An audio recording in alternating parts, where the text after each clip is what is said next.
Moitas grazas a todas e a todos por estar aquí. Moitas grazas a Rafael porque encantoume a súa charla. Foi super interesante. A verdade é que eu non coñecía prácticamente ningunha das lendas desta zona.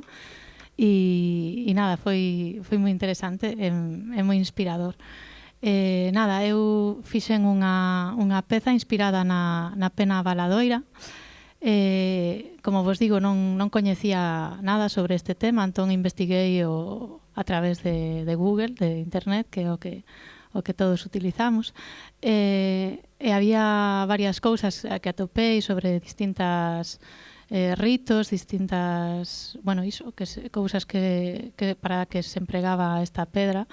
E onte Rafael confirmoume algunhas delas porque tiña as miñas dúbidas. E eu fixen unha peza un pouco en varias partes, tamén reflectindo un pouco esa evolución da pedra, deste ben inmaterial tamén que temos, forma parte da natureza, pero non é algo que o ser humano poidese manipular, que máis alá de iso.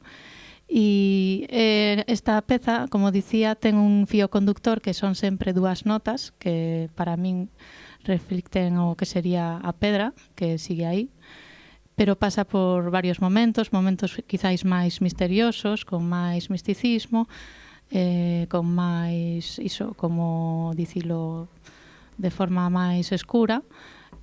Pasa por momentos con máis xuízo, con máis evolución da humanidade, e despois, como resumo, pois unha sensación que me queda fermosa de ter, como dicía Rafael, estas historias que podemos hoxe compartir para educar como humanidade, non? Porque iso os animais, por exemplo, entendo que non o fan, non o sei, pero entendo que non o fan, que só facemos nós.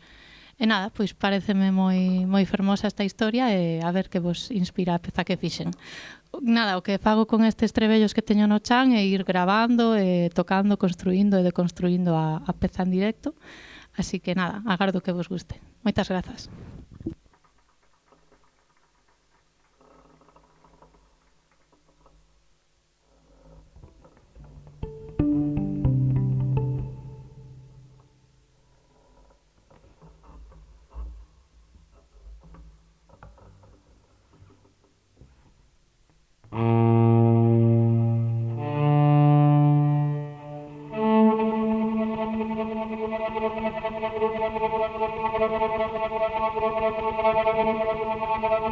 Thank you.